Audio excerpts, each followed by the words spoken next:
friends, you got Renee Revere here at Mold Mending. So wanted to share with you some traveling tips. I know that some of you are going to be traveling soon due to holidays. We have a funeral, we never planned for those things. But we have traveling that we need to do, and I needed to pack pretty quickly and to make sure that I had the things that were best for me having this mold illness.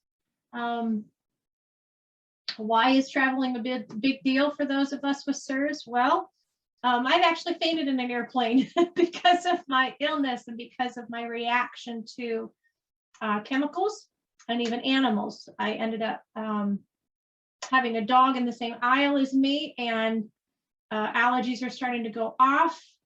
I then took an allergy pill. This was years ago, but took an allergy pill, and then I had a reaction to that, and then I ended up fainting in the aisleway of the plane and had to be put on oxygen for the rest of the trip, and then met with the EMS as soon as we landed.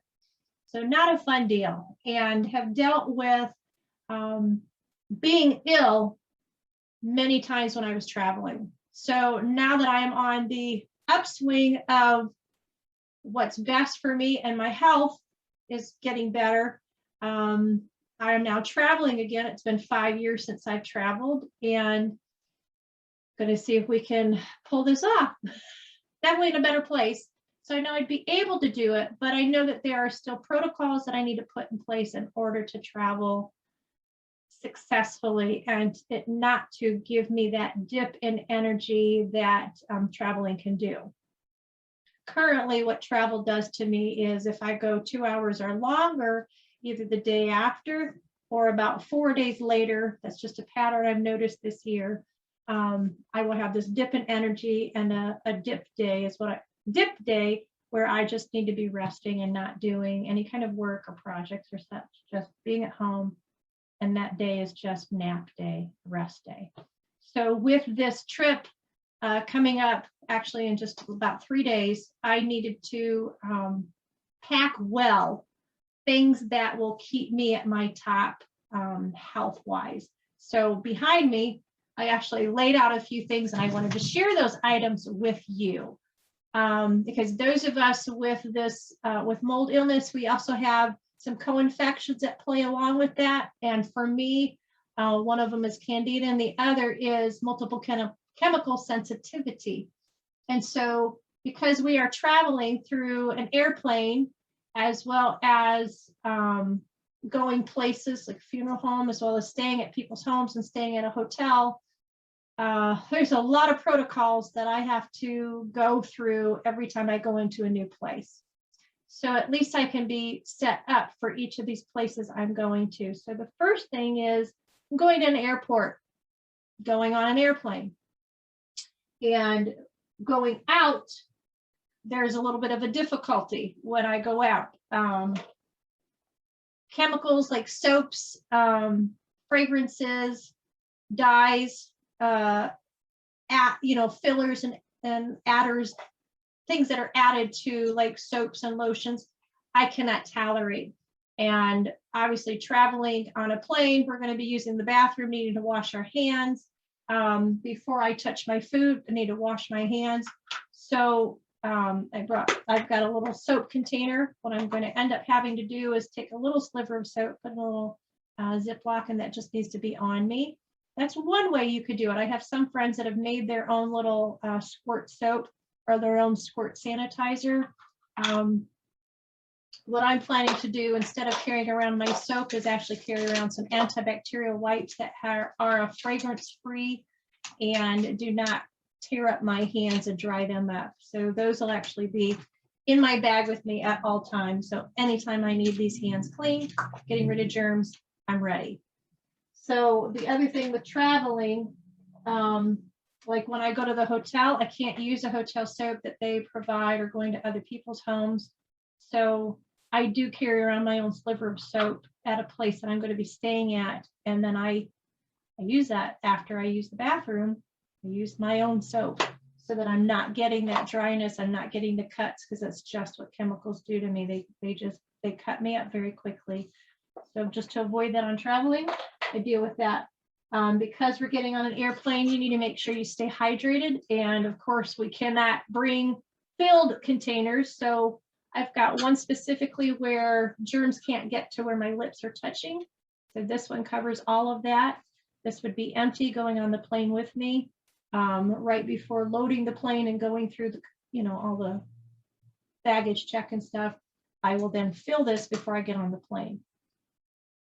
And then for water's sake, once I get everywhere I'm going, I'm bringing my special bottle with the straw because I find that I get a lot more hydrated. I can get a lot more water in me through the bottle with the straw versus something that's with this kind of nozzle. So suggestion would be find your favorite way of getting that water in you, getting the liquids in you, and you carry that with you. So every time I go to even visit people, I'm always bringing my own cup.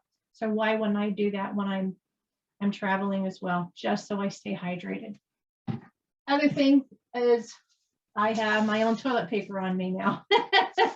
I know it sounds funny, but yeah, those of us with the chemical sensitivity as part of this illness, even toilet paper can tear us up and cut us up and agitate, irritate, make us dry. So having the right toilet paper so that your skin is not reacting down below is a big deal. So I even have a roll of toilet paper at one of my family members' homes underneath their sink, and I've begun to carry it in my truck when I go places and realize, wow, this trip, I'm going to have to be bringing my own toilet paper. So just a tip for you, if that's a sensitive area, you want to be bringing your own so you're not being introduced to many different chemicals and styles of toilet paper, when you're traveling to different airports and different restaurants, all that good stuff. It's nice to have what your body can tolerate with you.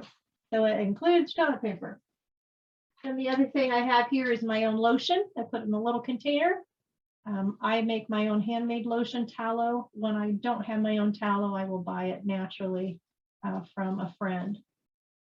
I also bring my own throat coat tea bag so that if I do end up going to a restaurant and such, I don't eat at restaurants typically, but at least I could have some hot tea of the brand that I can do. It does not have the fillers. It's approved by the way that it has been dried, the leaves. That's a whole nother video because many tea leaves can have mold in it, but this is one I have found that my body tolerates. So that would go in my airplane ride. And then lastly, for the airplane, obviously your healthy snacks so that you're staying energized. For me, it's pecans will be packed. Some vegetables will be packed, and I will make sure I have my steak made ahead of time. I didn't bring that in here, but I find that I do best traveling if I have beef, especially steak. There's something about when I eat steak pieces, it will bring my energy back up quickly. It's probably because of how it reacts. My blood and it work together.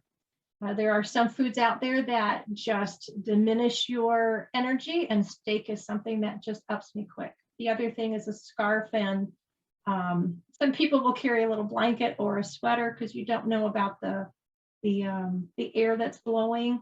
Even if you turn yours off, there still can be cross blowing from other folks sitting around you. And I bring a scarf just to protect the neck because I noticed that those of us with the low immune system, that's another one of those wonderful things that go along with having the mold illness. Our immune system is lower, so we have to do the extra steps to prevent us from getting sickness. And so that those changes in temperature can affect us. I even have friends that when barometer changes, they've got serious headaches. So I'm just trying to give you some tips of know your body ahead of time before you travel, and then bring those things so that you can be healthier and be preventative.